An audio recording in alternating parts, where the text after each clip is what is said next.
class, the proletariat. This, in classic Marxist literature, is the most advanced strata, the most advanced class to ever exist. It will be the final rulers of the final class society, and they are key and the driving force to revolution. We have found that after Marx that this wasn't necessarily true, that there were other driving forces like peasantry, national liberation.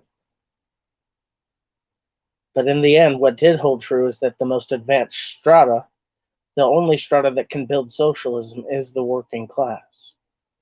And in the year 2021, we live in a world where the majority of the toiling masses are working class.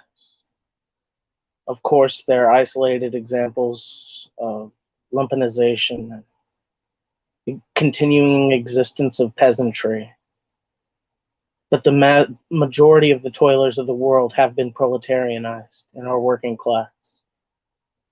And this is only a symbol of the expanding growth of human production and the ever nearing stage of global socialism that we will arrive to. But there are strata amongst us, a group, I should say, a tendency amongst us that don't show great love for the working class. They may pay lip service to it on some occasions, but for the most part, they show complete disdain and, I would say, even hate for the working class. And why? What does this come? Where does this come from? Do they genuinely hate people? I don't think it's an individual thing such as that. I believe that it comes from one simple fact: the masses, or the working class specifically, don't fit into their abstractions of what they believe a revolutionary working class society should be. And this can come in many different forms. It can come in reactionary forms and can come in rather liberal forms. For example, the Communist Party of Great Britain, Marxist-Leninist, has this abstraction of what working class people should look like, and they put out a memo, I think, in 2018 telling people to have working class haircuts and to dress working class.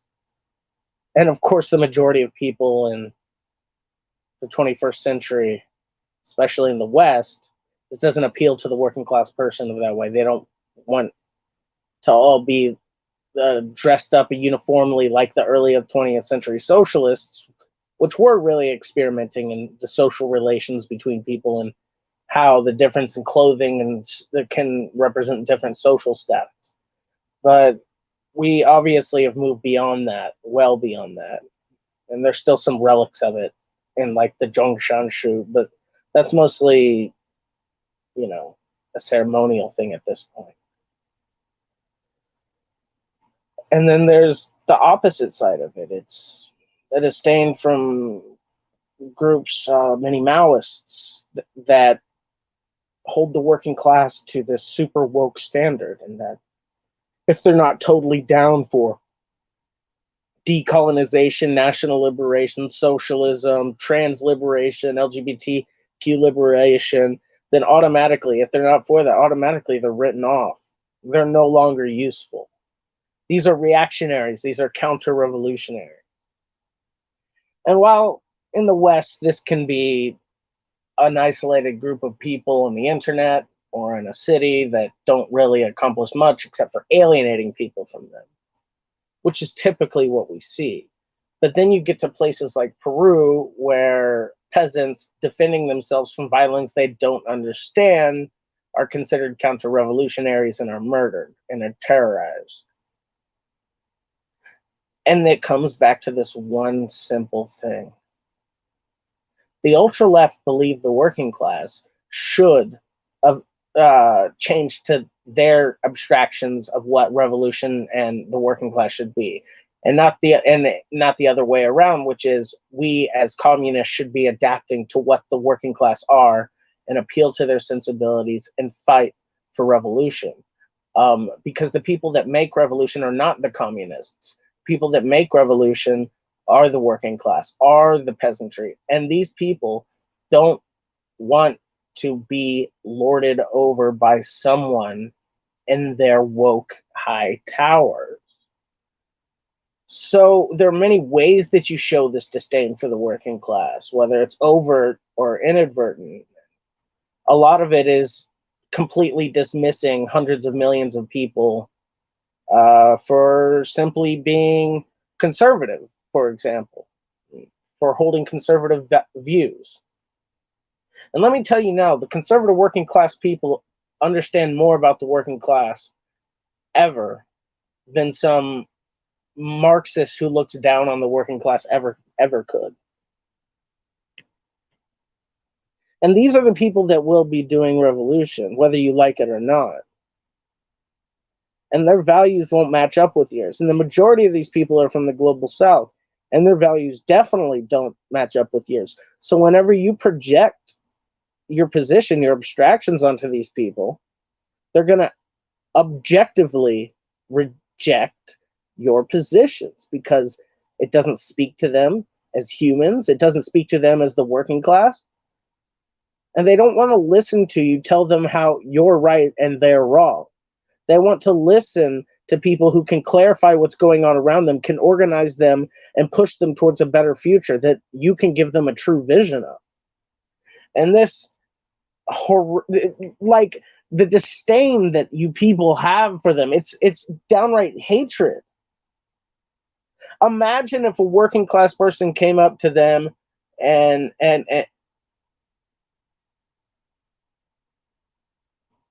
good idea. Oh, Premier Lyles is literally a counter-revolutionary. This is what I'm talking about. People like Premier Lyles and people like that are the definition of people who hate the working class. The definition of people who say everyone should change to our ideas. We should not adapt to the ideas of the people who make revolution. And this is their hate. This is their disdain for people who think differently than them. You're not a communist. You act like a paternal autocrat. Like, you think, oh, we are the parents, we are the good carers of you simple-minded working class people. Okay, just follow our lead. That's not how it works. Oh, those people are the ones that give you the mandate to even call yourself the vanguard, to even put yourself in a position of being a helmsman for a revolution.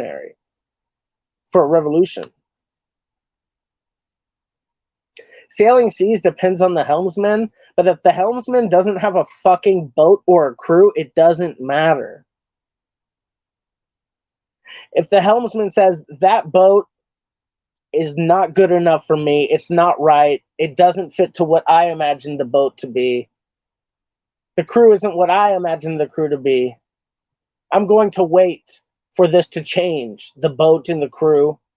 And yes, the boat and the crew can change, but not to the purview of the helmsman. They move with the flow of history. They move as contradictions overcome each other. Not as you are proven right or something. That's not how any of this works.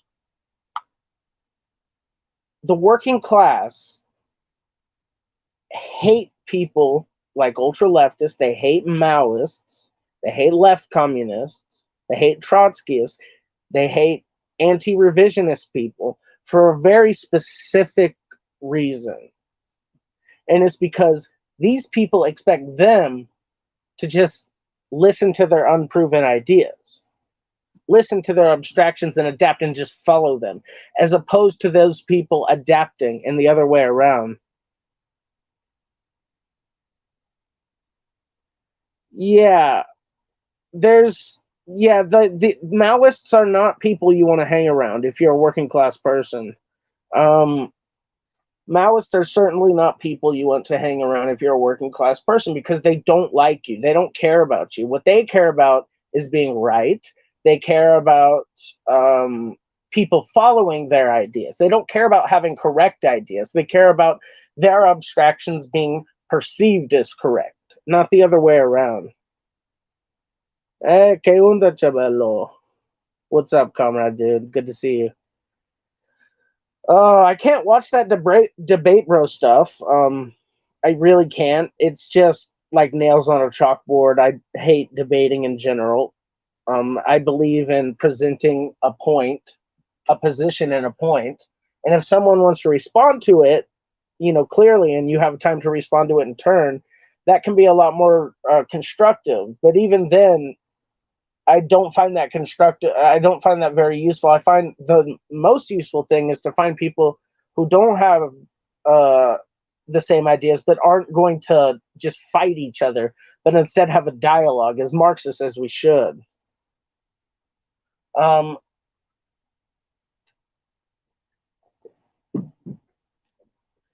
my biggest issue is when these ultra leftists, and I'm talking about mostly Maoists and Trotskyists in the West and around the world, they expect that, they call themselves the popular movement and stuff like that, but they have no popular support because of this innate disdain for the working class. And I think it comes down to like individualist liberalism. They want to have their empirical definition of socialism and their abstraction of essential ideas to be correct, and how that's validated is by how many people tell them it's correct. And it's really sad. Yeah, definitely Wowists. B-Level did nothing wrong when he made the Wowist video. Before the Russian and Chinese Revolution, a lot of working class were pretty deeply conservative, probably much more than the US even.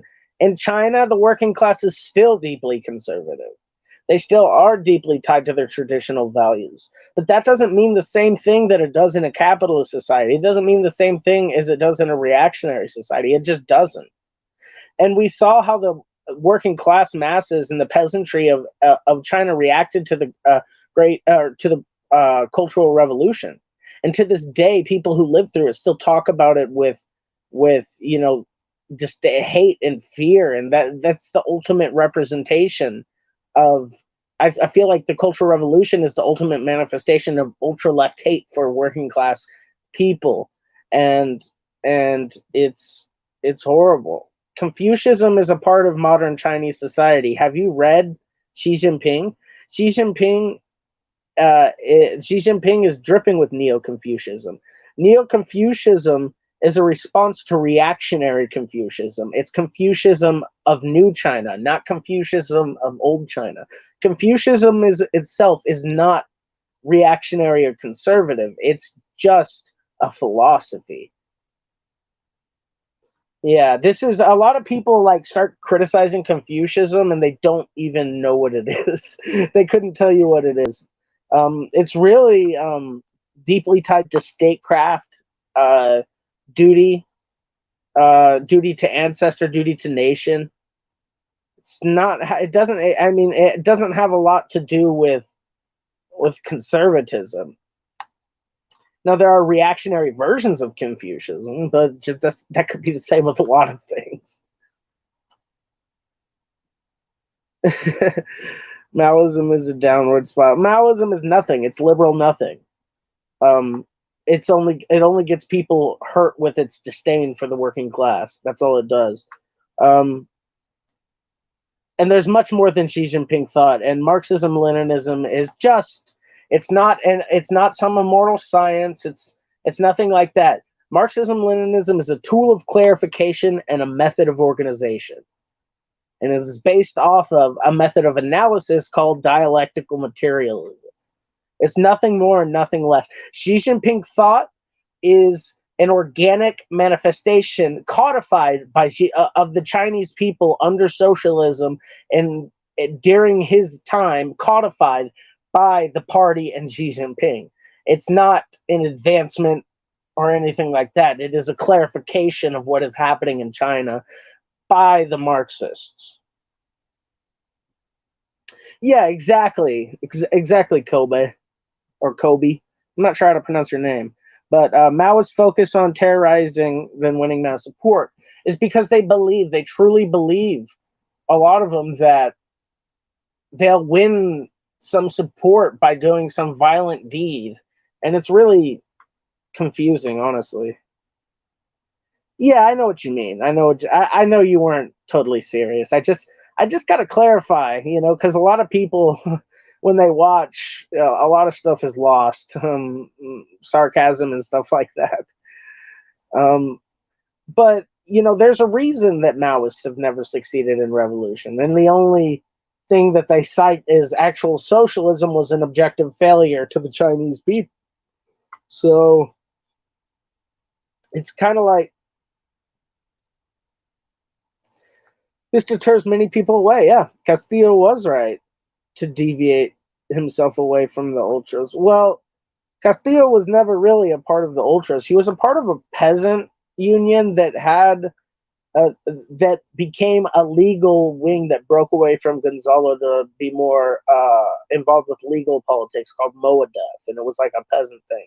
And they weren't so bad. They were a lot more down to earth, but because of their original links with the Senderos, they had a bad reputation. Actually, Pedro Castillo was a part of the infamous Renderos, when the peasants were legitimized by the state of Peru to be armed and defend themselves against the Senderos and the right-wing paramilitaries and the police.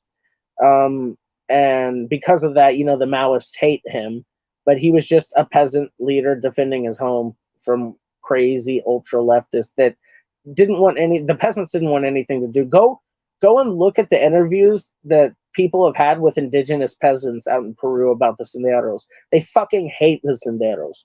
Like, there's no love between the peasantry and the Senderos. The Senderos hated them. They killed them. They attacked them. They spent more time killing peasants and working class people and communists than they ever spent time killing uh, uh, killing the state, the Peruvian state.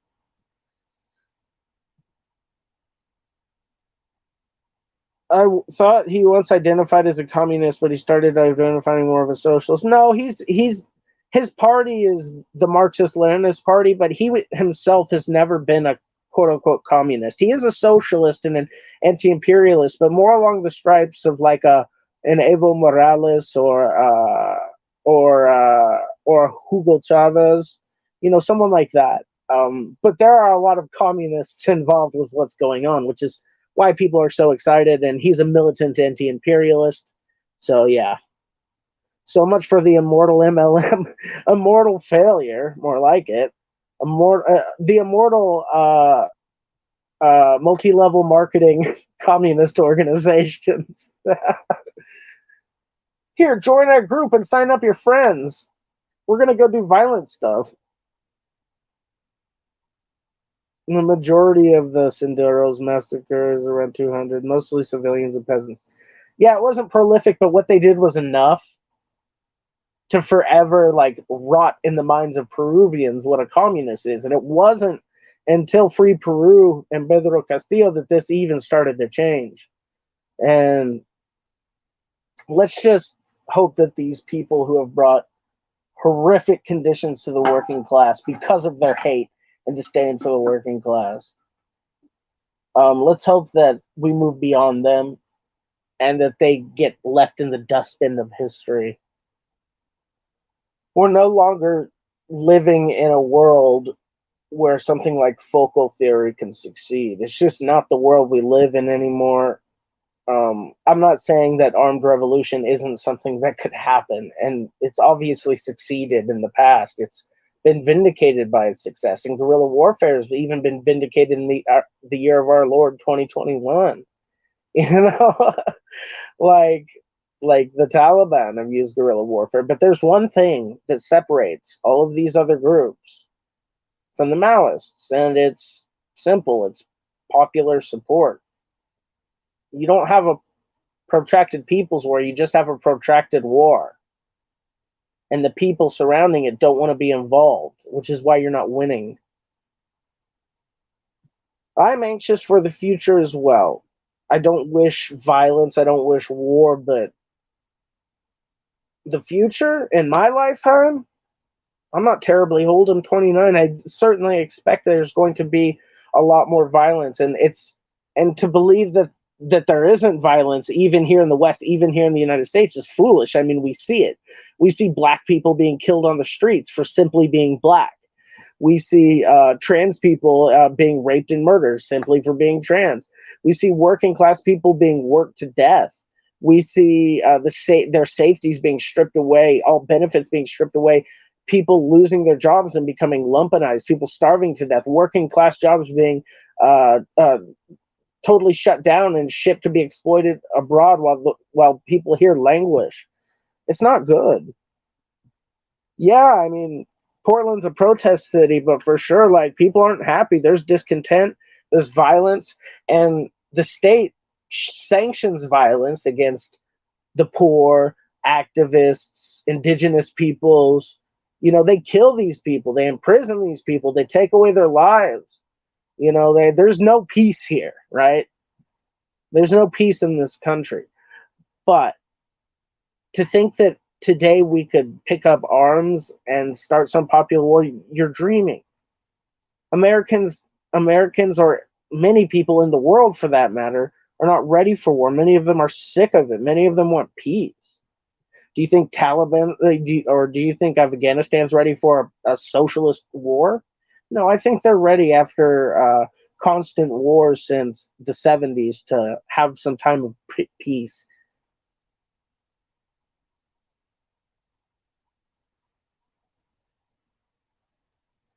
Harm reduction. There is no war in Boxing today. I actually had to private that video because of what I believe to be uh, a lot of made up bullshit that I was told. But the message holds true. There is no war in Boxing today. People pretend everything's nice and peaceful, but it is very violent. Um, I can agree communism is rising. I'm going to disagree that fascism is rising. Um, I don't believe. I don't believe that fascism is rising. I don't. I don't believe that fascism is even a coherent ideology, really. I believe that fascism manifests itself historically and it could manifest itself again. But right now, what I see is reactionary. I see people who want to roll things back, or ultra conservatives, and I see racists and nationalists. I don't see fascists. I don't see fascists. Fascists are not well loved, even amongst the American right wing. What harm reduction? Who are we reducing harm?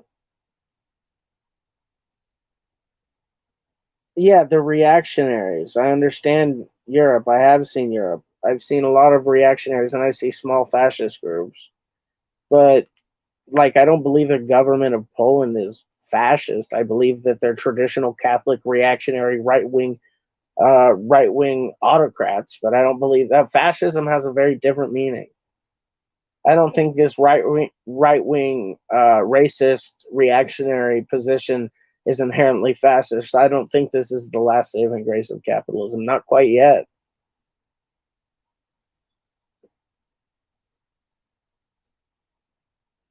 Yeah, it's a methodology, and I believe it will arise. And it's a historical phenomenon that does arise at the last, failing gasps of capitalism, but it's not inevitable. That's what people don't realize. And also, there's no coherent ideology around it, and there's no large collection of fascists that could ever take power in Europe. Do you really think that the European bourgeoisie right now, they love their EU? You think they would allow these populist fucking right wing reactionaries to dismantle their fucking imperialist money maker that is the EU, or have them pull out of NATO like a lot of them do? Hell no. Imperialism is way more important than these people's reactionary fantasies.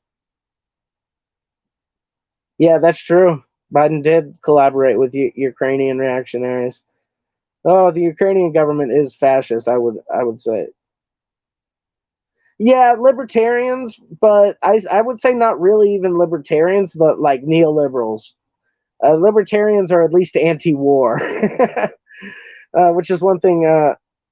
Yeah, exactly. It's a wanting to continue neoliberalism. Fascism is like not something that the ruling class wants to do, but it's just something that manifests itself historically that will come out of necessity for them, or we'll succeed before that happens, or barbarism will arise before that happens. But regardless, um, we'll see. We'll see.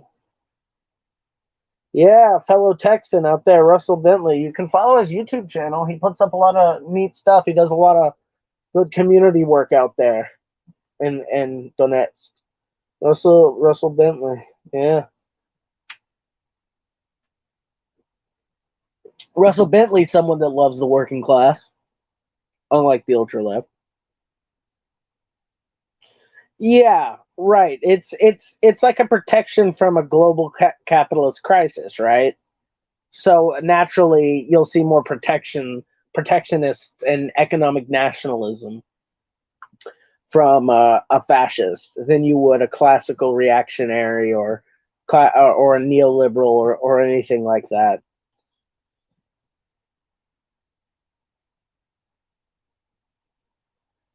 It's not the Russian-Ukraine war. The Donetsk. It's the Novi Russia Ukraine war. Russia isn't fighting in that war. That's a myth. The good guys. I mean, the government in Kiev is a fascist government, and is literally has fascist battalions in its military, like the Azov battalion, which uses the Wolfsangel, an SS symbol as their military thing. I mean, they're literally fascist, and they hold like Nazi training camps and shit for kids. And then you have the people in Donetsk, which are mostly Russian speaking, which they get cold Russian, but they're just Russian speaking people that have always lived in this part of the world. And they said, fuck this fascist government. We're going to make our own republics, people's republics, and elect our own people's Soviets and say, fuck you, and fight the fascists. And that's what they did.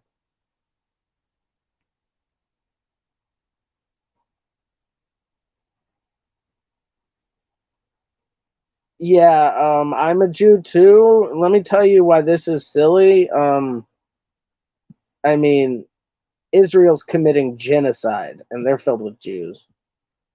Um, no, I mean the thing about it is, I mean, he's a self-proclaimed liberal. These people support the people who are fighting their war, policing their streets, and controlling their policies are fascists, while the people elected into government are put there, you know, by the military at this point. It's a military state at this point. And a lot of the military is under the purview of fascists. I'm not saying the state is fascist, it's me speaking in hyperbole. It's a NATO aligned illegal government that overthrew a um, democratically elected leader and outlawed communists. It's illegal to even have a hammer and sickle there nowadays.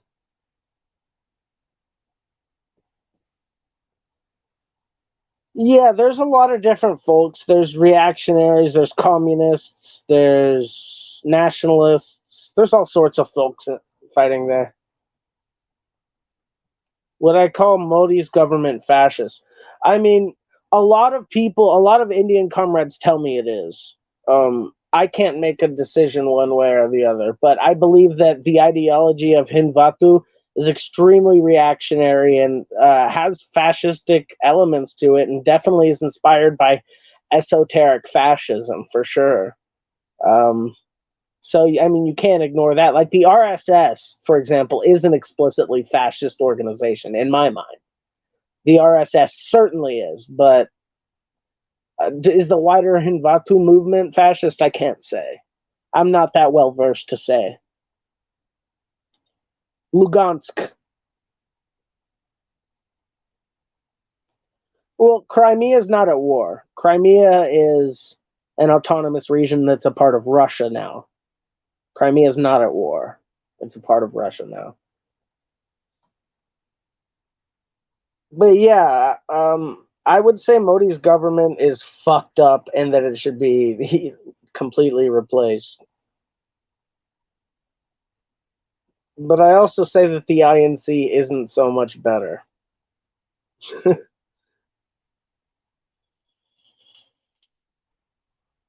I would like to see the Kerala model expanded to the rest of India.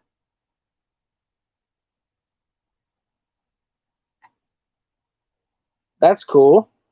Yeah, I mean, Tartars are a big part of not just Ukrainian history, but like the steppes of southern Russia and yeah. Good morning in Rome. My goodness, 5 a.m. That's not fun, but I completely understand. Welcome, Italian communist. Solidarity to our Roman comrades. We started off talking about the disdain that the ultra left have for the working class, and now I'm, responding to people's comments and everything like that, because I like to interact. If you have anything to say, that's cool. If not, I'm going to keep harping about harping about how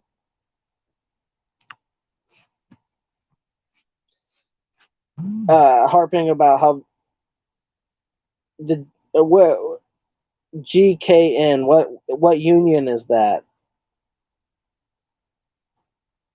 What union is the GKN? I'm not familiar with that acronym.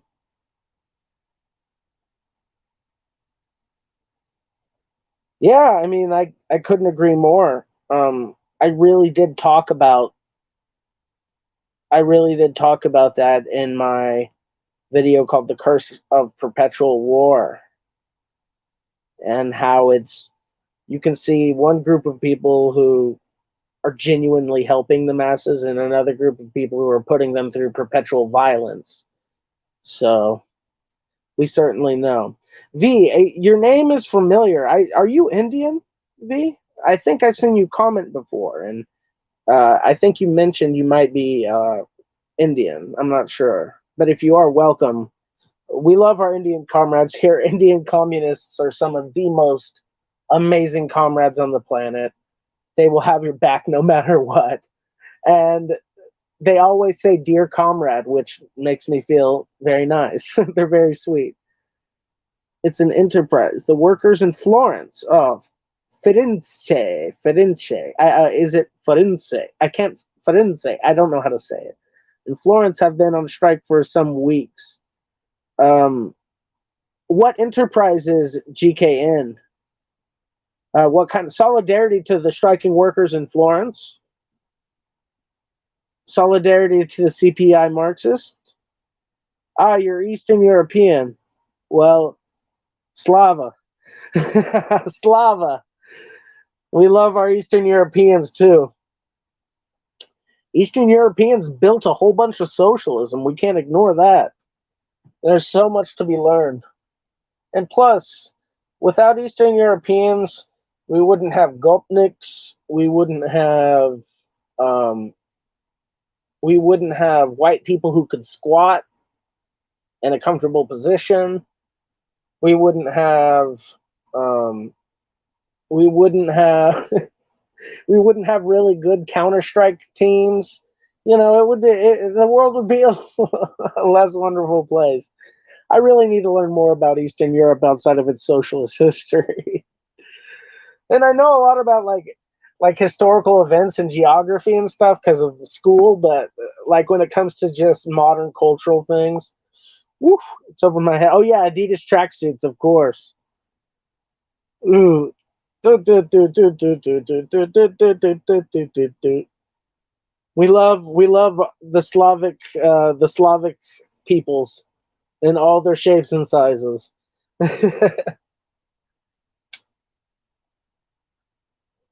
PRL did nothing wrong. Tito was based. Long live the Belarusian Soviet Republic and all that good stuff. We love our Eastern Europeans.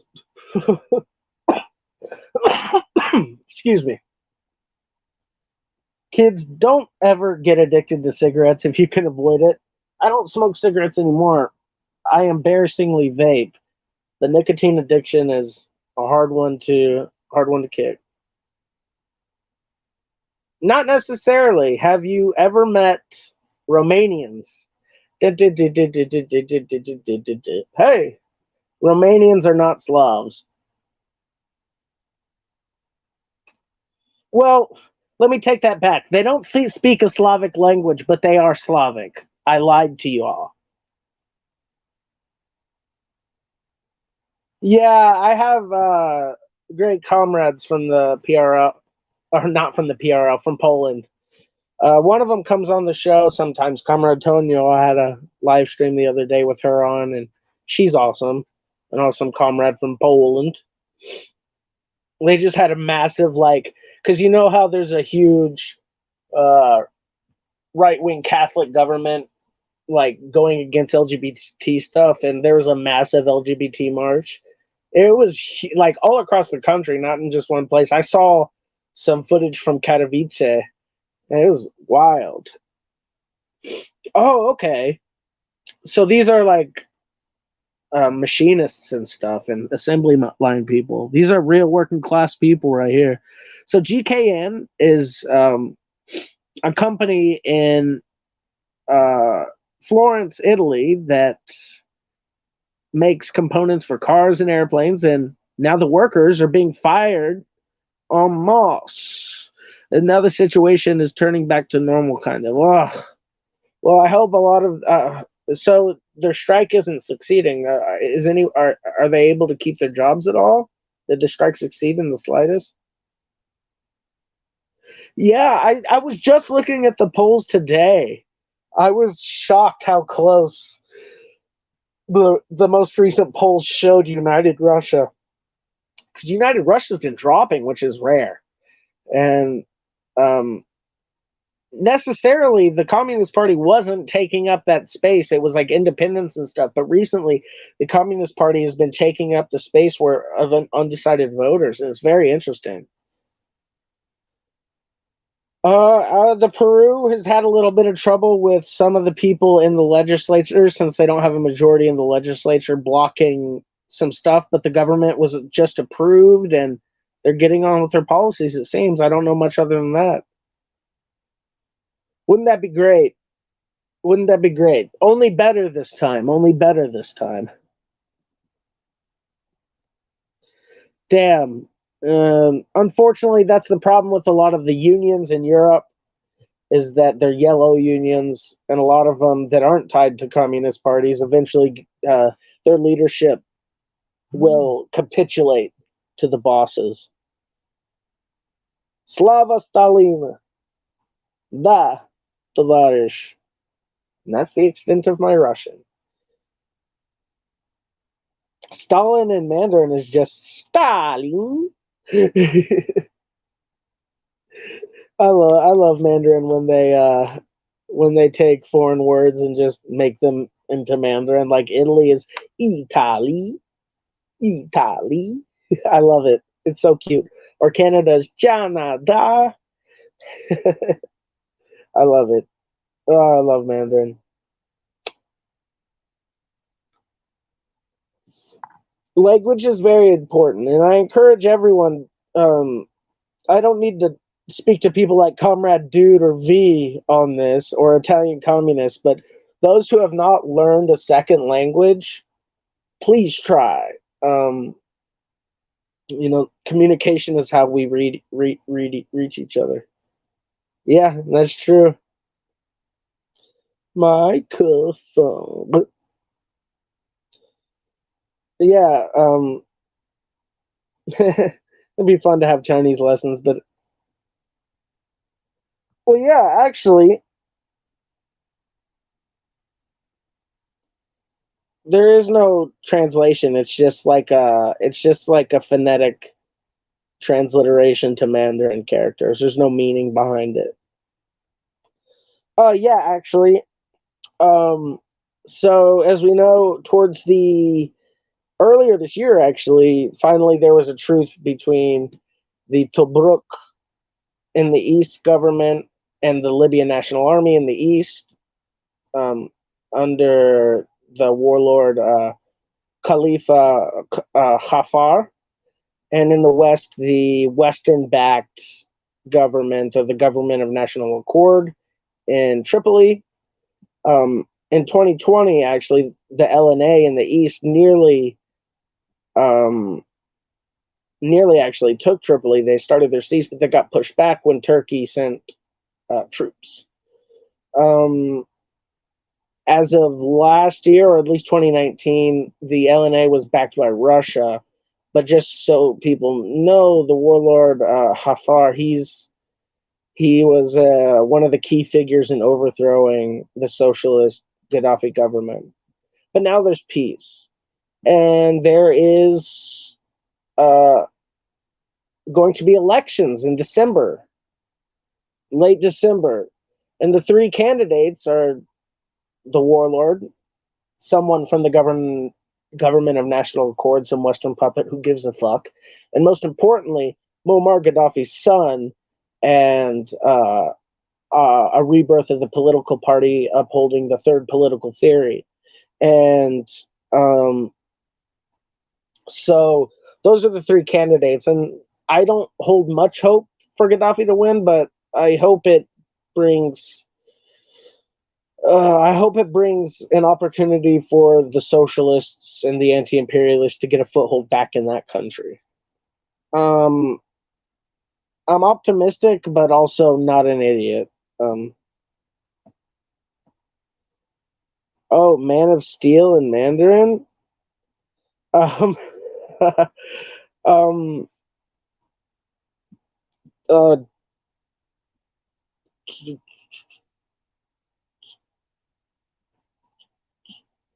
let me think. um, this is silly. It's like, so do you know Jack? God, how do you fucking say steel? I'm trying to remember how to say uh, Kai Shek's name in Mandarin because his name has steel in it, but I never use the word steel, and I can't fucking remember it. Um,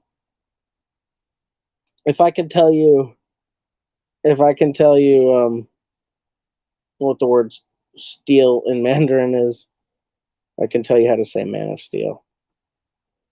Um, Steel and Man.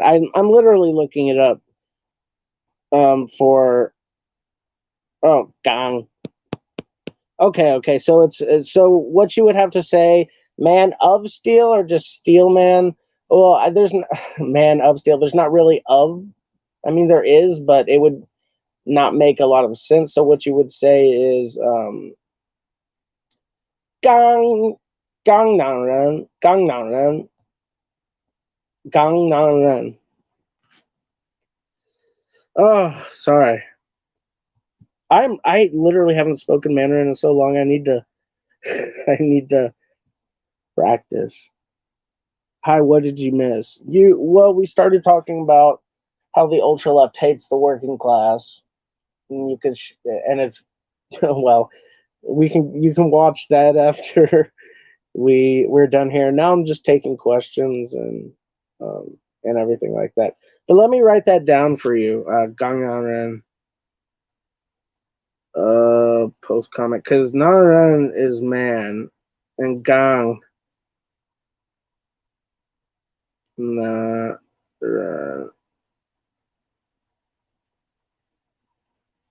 That's like Steel Man.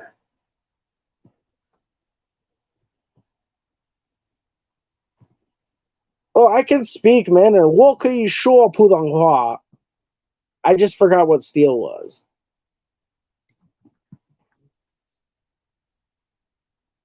我是外国人，对不起，对对不起朋友，对不起同志。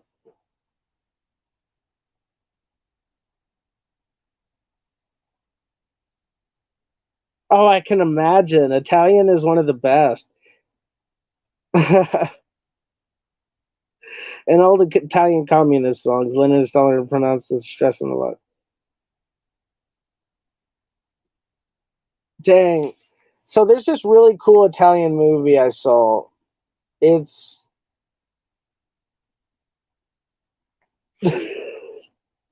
yeah, hell yeah. Gangnam Ren. Gangnam Ren sounds cool.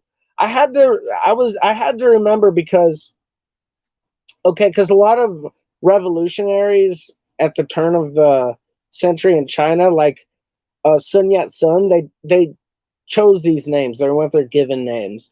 And in Mandarin, Sun Yat Sun's name was Sun Zhongshan, and Zhongshan means middle mountain, which is like a symbol of power. You know, a strong center of the mountain. And Chiang Kai Shek was Jiang Jiang Gang Shan, Jiang Gang Shan, and Gang Shan means steel mountain. You know, it was like a projection of strength. Jiang Gang Shan. And Shan, by the way, is a mountain. I've been to a place called Jinganshan, which is where the Long March began, and it's a very special place. I'll have to show a picture of it on the community tab when I went there someday.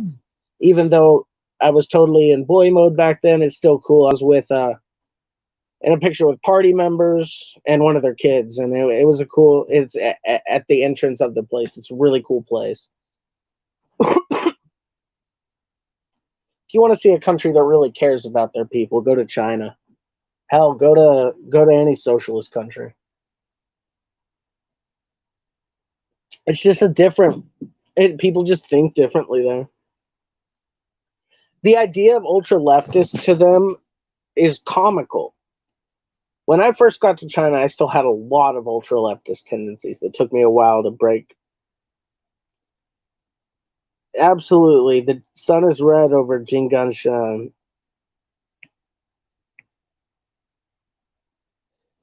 Jinganshan. I was the only one in our group because a lot of those guys that were with me were older and everything, and they had kids and wives and stuff. But me and my ex, who's a party member, were the only two who climbed to the very top. And at the top, there's this beautiful sculpture of metal and gold. That's like a flame at the top of the mountain, and there's a statues of like a peasant going off to war and his family seeing them all. And there's an inscription by Deng Xiaoping speaking about the sacrifices that were made and during the Long March.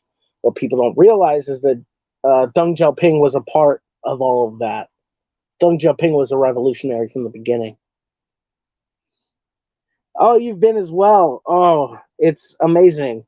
When you walk at the base of the mountain, when you walk up the steps into the hall with all the names, and you see all the names, and you even see photos on the sides, and you see the ages of these people. And a lot of them are like 20, 19, 23, 21. They're kids. They're kids. It's very sad. He will add Man of Steel. I've actually seen a car that Stalin gifted to Sun Yat Sen's wife. Uh, Song Jung, I forget her freaking name. They had like 5 different names back then. That's the problem with these pre-communist revolutionaries, that they had so many names. But after after the communists took power, she joined the Communist Party and was a top member of it, even though she came from the KMT tradition of her husband. And Stalin gifted her a car, and I saw the car. It was in a glass display case, and I got to see it. It's really cool. That her home is in Beijing. And it's all preserved, and there's a lot of cool stuff in there. Rise, Man of Steel. I'm a nerd for name history. Yeah, I mean, naming the naming of things has a lot of meaning. A lot of meaning. I wish I was better at naming things, but fortunately, I haven't had too many responsibilities of doing that, except for in video games. Well, this actually lasted a bit longer than expected, but it's because a lot of people came and joined and participated, and I really do appreciate that. But for now, this is probably going to be my last video before Yom Kippur, and then I'll be back for Fiddler on the Roof and the Surviving Assimilation.